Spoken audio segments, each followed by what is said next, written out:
All right. Good morning, everybody. This morning we're going to be making pour over coffee.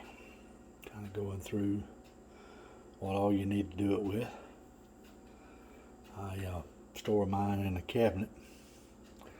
Found that I can put it all on this little tray and keep it all organized and keep it together. All right, start off with, we have an electrical kettle. And what this does is it heats up. It takes about 5 minutes to get going. We have our coffee filters. These are natural coffee filters that we use. We have a grinder. This is a burr grinder. I'll explain what this thing is right here in a little bit. But it's a glass container. It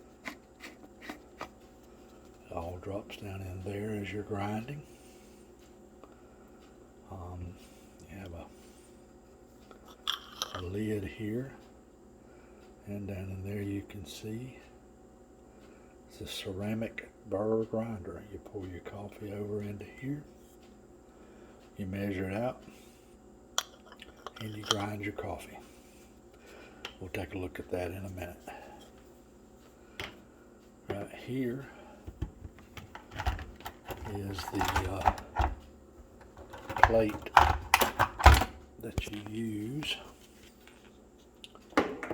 to heat up your kettle. And it's got a place here that this fits over on, and it heats it up. Again, takes about 5 minutes for that to happen. So we're going to take and just plug this in. And we also have scales. This helps measure the coffee, and it has a timer to help with the time that we need to filter the coffee. And we'll go over some of that. Right now we're going to get our cup, another thing that we need to have is coffee. And you want to have whole bean coffee. As you see during the day or during the week, I do use a regular old coffee maker. But on the weekend, I enjoy making pour over coffee. This container, it's called a airscape. You've got a sealed top, and then down here you have one that, as you can hear, has a hole right there, and when you go to close it or you're pushing all the air out, and then you turn it and it locks it in. When you want to take it out, you turn the handle back up.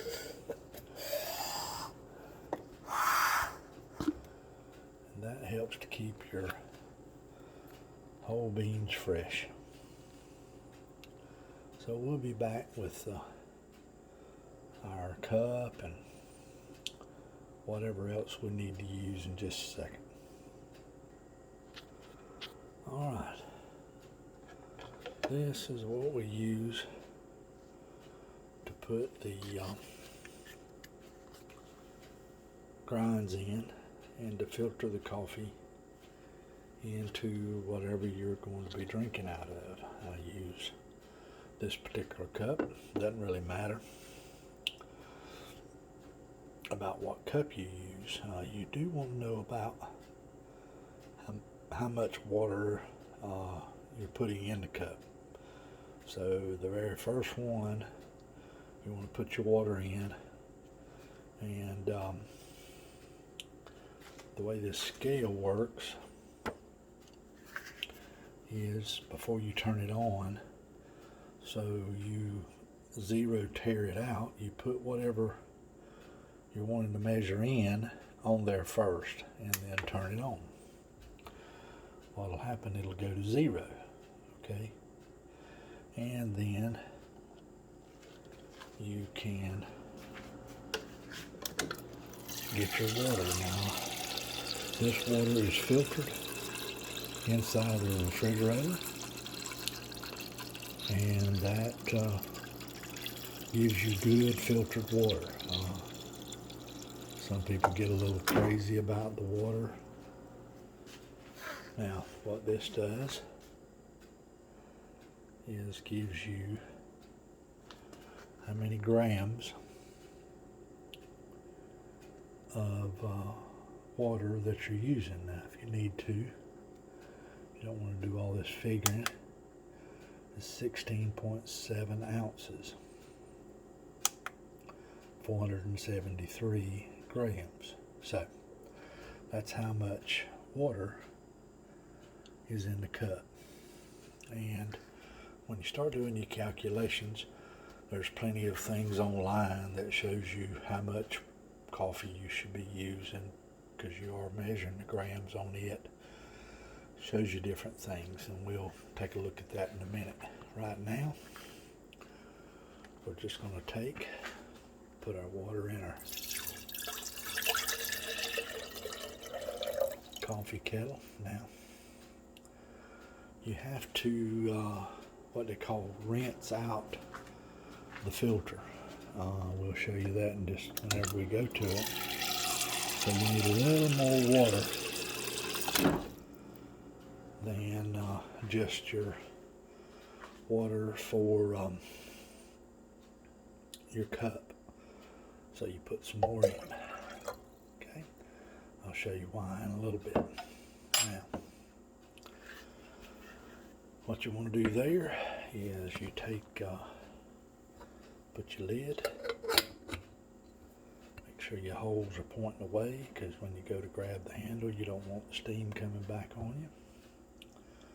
With this particular kettle, you put it over the hole like we talked about. Just set it down. It doesn't lock in or anything. You can move it around, but it is on there. And you have a lever here, and you have a light indicator that it's working. Takes about 5 minutes for that to work. Okay, so we're going to tear out or weigh out our coffee.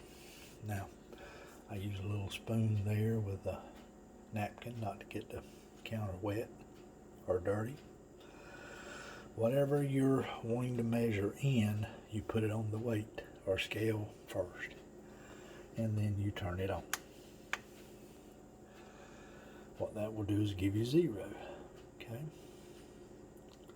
All right. Now, if you want to take your coffee, I usually like to use about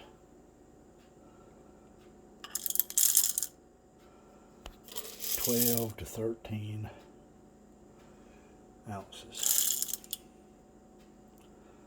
So as you're putting coffee in, you'll see that the number, of course, is getting bigger. So there we got 10.9, and we have around 14. You can hear that our coffee is doing its thing. Okay, so we got 14.3 grams of coffee, and whenever we go to grind, I want to show you what I've got and what I do and how I do it. So hold on just a minute. Alright, as you see here, I have attached on top of the grinder. Normally you have a handle to slide over it, and you have to turn it by your hand, and it's a little bit aggravating. So a lazy man will find a easy way, but a smart man will find a better way. So this is like a drill bit driver that you get, and it has the hexagon head on it there, and that fits on a hand drill. Okay, so what you do there is you simply attach your drill to that,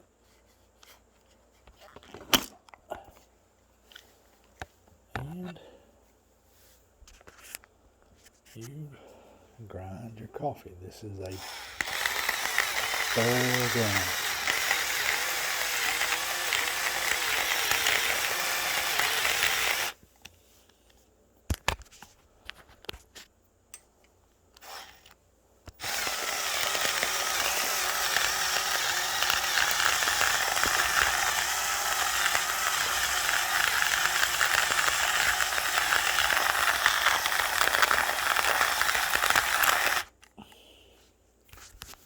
As you can see,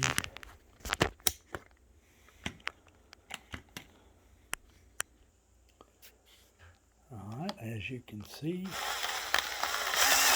I've got the coffee down in there. You got your drill bit there, and also you can tell that there's coffee falling down into the bottom. So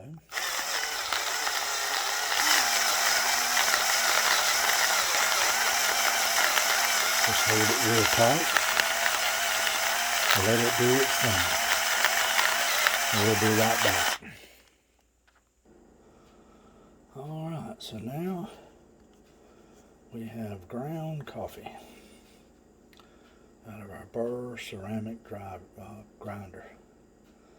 As you can see down in there, it's a ceramic Brew driver. It's a lot better than those blade type grinders. You get a little more consistency.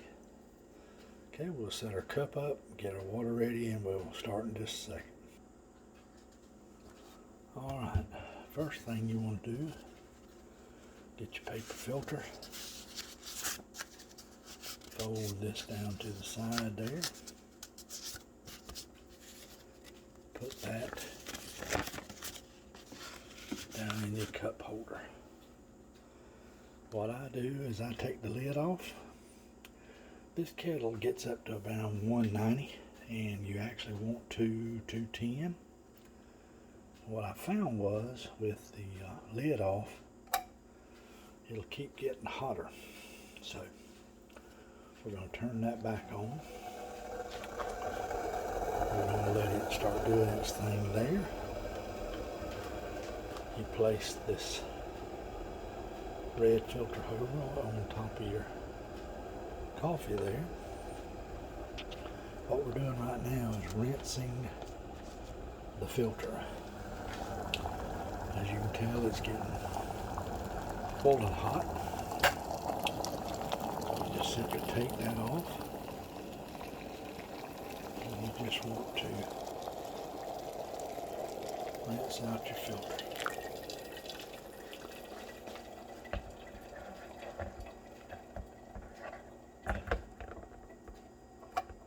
What I do is turn it back on to let it make sure it gets hot enough. And then all you do on this is just discard that coffee. Put your filter back on, like so. Take your ground coffee,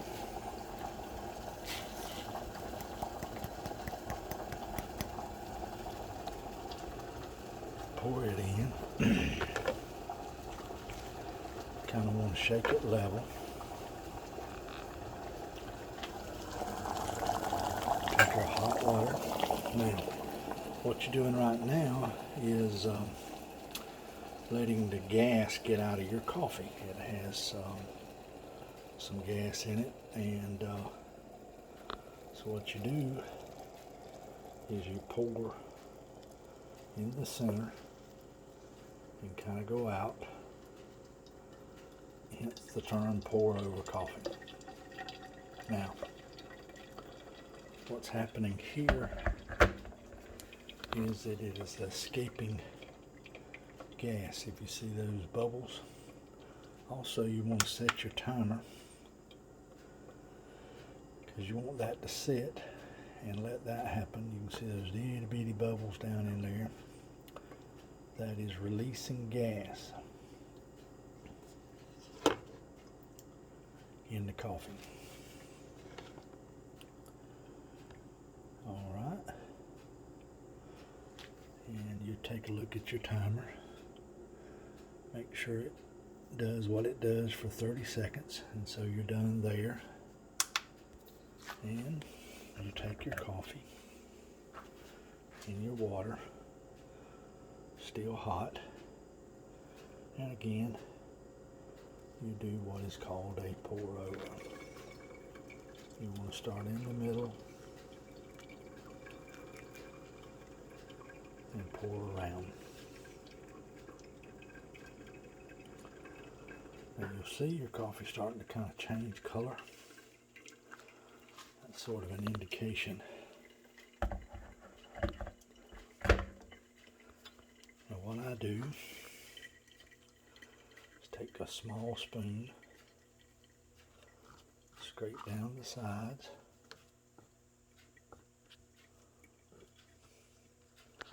you want to get all the grinds, and then you take and stir them up. Okay, they will filter down.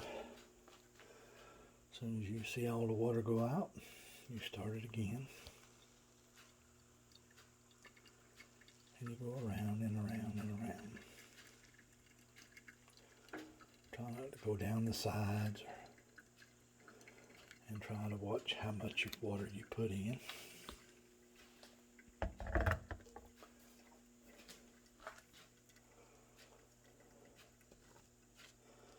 And again,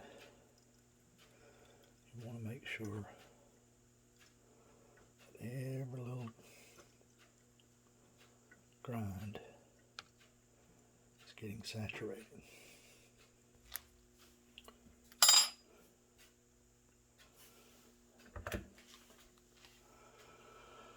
Now what I've found is, I think what happens is it expands the grinds because it does start running slower, which is a good thing because it's brewing the coffee. And the slower it's going, the better it's brewing. So now we'll put in the rest of the water.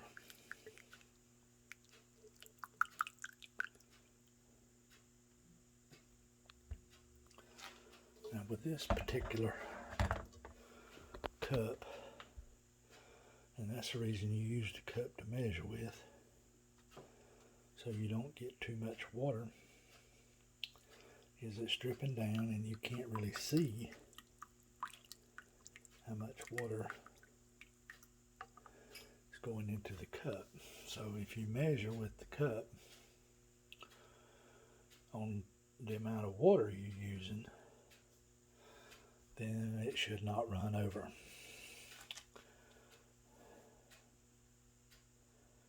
Okay, now what happens here, it's the last of the brewing, and it does take a little bit of time. I think it swells up the grinds again. But now you have the wonderful flavor, as you can see it slowly going down, of pour over coffee. And we'll take a look at the cup. And as you see, it's right up there to the top. And you just discard that and you have wonderful tasting pour over coffee.